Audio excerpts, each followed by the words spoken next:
Hello, thank you for watching this video. My name is Olivia Ash, and I am a recent graduate of Indiana University's Robert H. McKinney School of Law. My undergrad and graduate work is in exercise science and well-being education.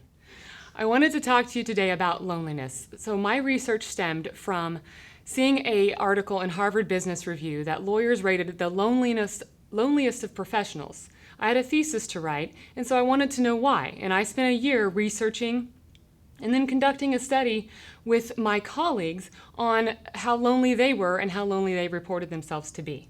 Now, before we continue, I want to remind you about the 6 dimensions of well-being. We have 6 dimensions: social, environmental, spiritual, physical, mental, and emotional. And today we're going to really focus on the emotional. Loneliness is a mental activity. It is an emotion, so it is our mind's response to life's events.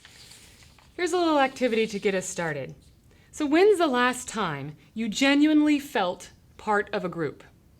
When's the last time you invited your neighbor over for dinner or had a heart-to-heart with a friend? When did you eat at a family dinner? Or when did you share a fun activity with people? Now, when's the last time you ate at your desk, you stayed late at the office, or you worked in bed? When's the last time you skipped a workout to finish up work? And when's the last time you had a massage, facial, played golf, took a walk, or exercised just because you wanted to? When's the last time you said, "No one understands my position"? When's the last time you said in your head, "I really need to talk to somebody, but I don't have anybody to talk to"?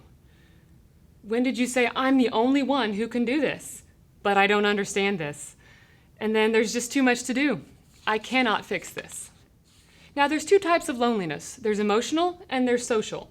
Emotional, there's this absence or loss of an intimate relationship, and we feel that as anxiety. In social loneliness, there's an absence of social relationships and a network of friends. So this is when we don't have somebody to share common interests with, and we may feel this as aimlessness or boredom. Loneliness activates in our body in this cascade of fight or flight responses. So you know what this means. This is the heart rate, this is the sweating, this is the sweaty palms. It causes all of those things, and that can lead to greater risk of heart disease. In persons who are type A, compensate for that loneliness typically with hyperactivity, but that's not always healthy. There's also this hypervigilance associated with chronically lonely individuals.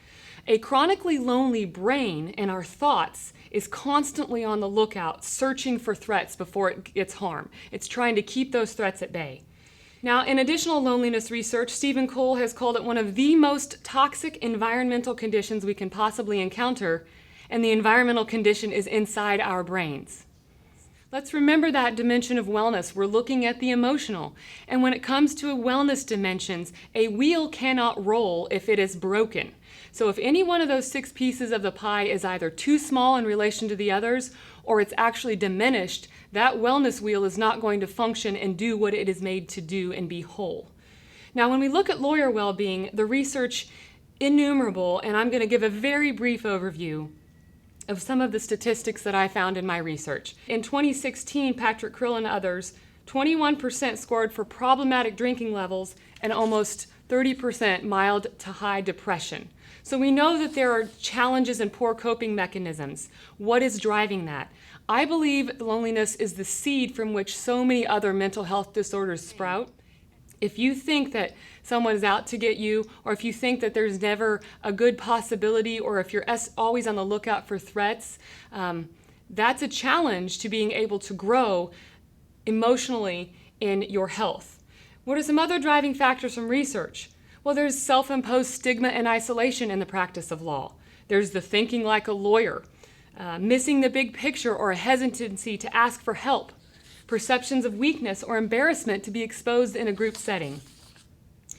Long hours of isolation or barriers, viewing others as competition, lack of control, less willingness to mentor in some law firms, intense workloads with little relief, little to no collaboration, and this innate independence and need to prove oneself. But beware, over time your body can only handle so much. There will be an inability to focus on tasks, lack of communication to clients, anger, missing deadlines, irritability, increased negative thinking, sadness, and hopelessness have all been reported. So what can you do to mitigate loneliness? What are some strategies? Cognitive behavioral therapy. That seems to be the most effective because it addresses issues of self-worth, modifying your perspective, and helping you know what you can control and what you can't, and focus on your strengths. That means talking to someone and asking for help, and that cannot always be easy. Increase your social interaction, so eat your meals in community. Get away from your desk. Get away from being in your head. Find shared activities, art, music, books, dance. Seek to include other people, so interact and nurture your social relationships. Foster new and existing friendships, and then create sacred spaces, whether that's walking, in nature. Spend time with people as people, and all of these are action items that require you to seek. And sometimes that can be difficult, but there is nothing wrong with asking for help, giving help, because it's okay to need help. So for law firms, strategies to mitigate loneliness, and for lawyers within them, you've got to name the problem, put yourself first and take care of your physical body. Extend yourself and talk to people. Connect with people and stay involved. Break up that daily routine and vary your work tasks. We have so much information in our brains and we have to distill it and educate others, but we have to take care of ourselves because we cannot give if we do not have. And last, for firms, focus on building relationships. Lessen that competition. Cultivate purpose and meaning in work. Mentor young lawyers and provide constructive and not critical feedback. Thank you for your time. You can use the resources page and information on the slide deck to look if you want to know more about the research and see the entire paper, and then as well listen to the podcast that I conducted with the State Bar of Michigan on how loneliness impacts the practice of law. Thank you very much for watching.